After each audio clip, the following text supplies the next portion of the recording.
Je savais que vous attendiez avec impatience la suite de mes explications du podcast sur l'accord du participe passé.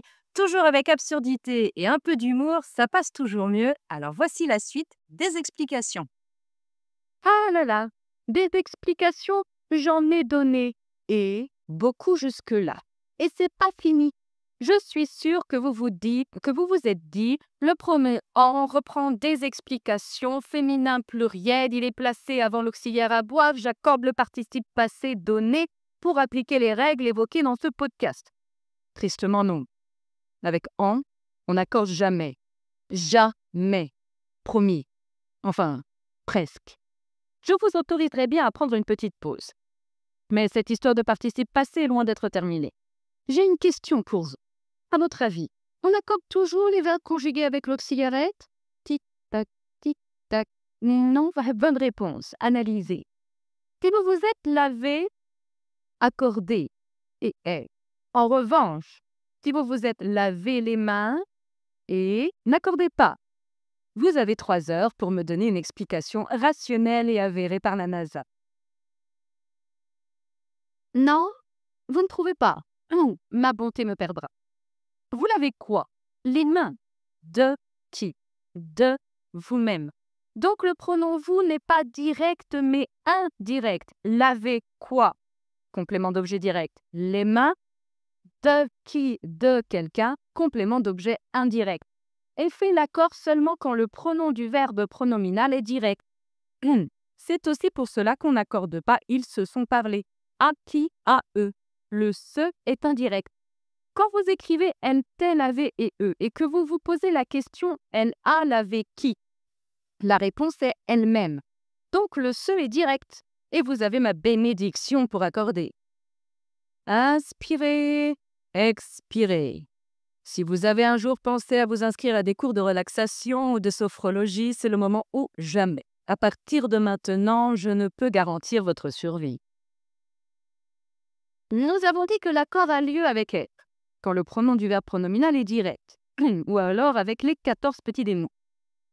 Il ne se fait pas quand le complément d'objet direct est placé après le verbe pronominal.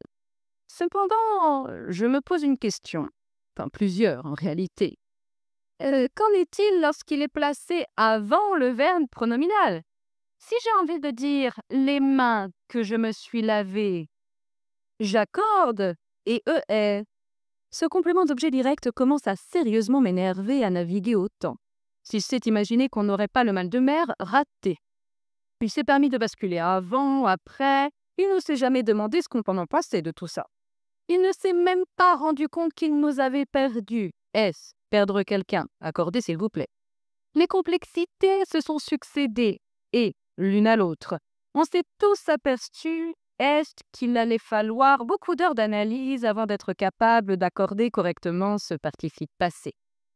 Je m'arrête sur certains verbes dits invariables au passé composé comme se mentir, se parler, se succéder, se sourire, se plaire, se nuire, se demander, se rendre compte, se permettre, qui ne s'accordent jamais. J'y aurais bien ajouté s'imaginer. Mais celui-là, c'est un coup oui, un coup non. Même pas sûr de lui, quelle honte. Nous avons également dit que lorsque ce complément d'objet direct sournois était placé avant l'auxiliaire avoir, on accordait le participe passé. Sauf avec le pronom en. Je vous arrête tout de suite. J'avais bien dit qu'on accordait jamais. Mais j'ai aussi dit qu'on accorde tout le temps avec le complément d'objet direct. Mais et si un jour le en n'était pas le complément d'objet direct du verbe en question? Et si j'arrêtais de me poser, de vous poser des questions?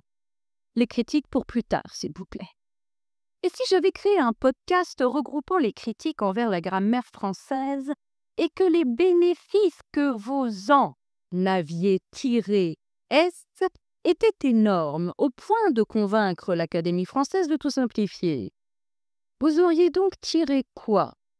Des bénéfices. De quoi?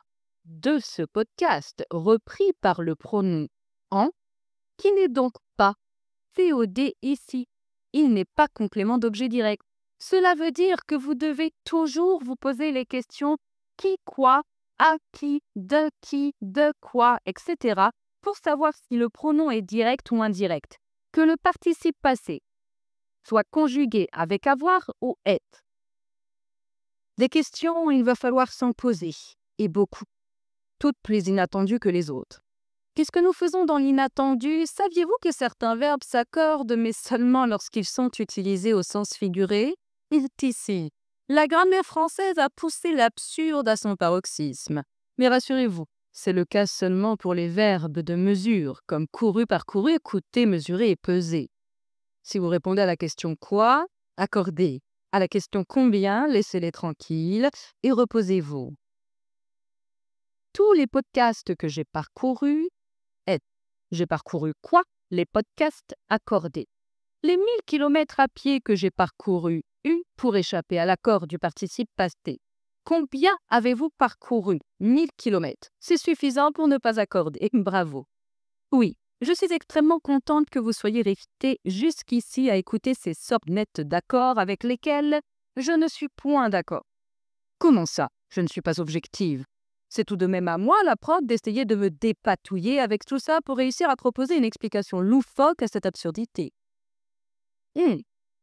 Tenez, en parlant d'objectivité, saviez-vous qu'un verbe a osé régler l'accord de son participe passé selon si la phrase dans laquelle il se trouve exprime une quantité objective de temps ou bien une expérience subjective? Écoutez ça. Combien de secondes supplémentaires auriez-vous vécu paisiblement si vous n'étiez pas tombé sur ce podcast? Les merveilleuses secondes que vous avez vécues, dans l'ignorance de l'existence de toutes ces règles d'accord, sont bien loin. Dans la première phrase, le mot « combien » fait référence à une quantité objective de temps, et donc vous n'accorderez pas vécu. La deuxième phrase renvoie à votre inoubliable expérience subjective à travers ce podcast. Vous accorderez donc vécu, Puisque vous avez survécu jusque-là, moi je pense qu'une autre petite pause sur ce podcast bien long sur l'accord du participe passé semble bien nécessaire si vous voulez survivre à la suite.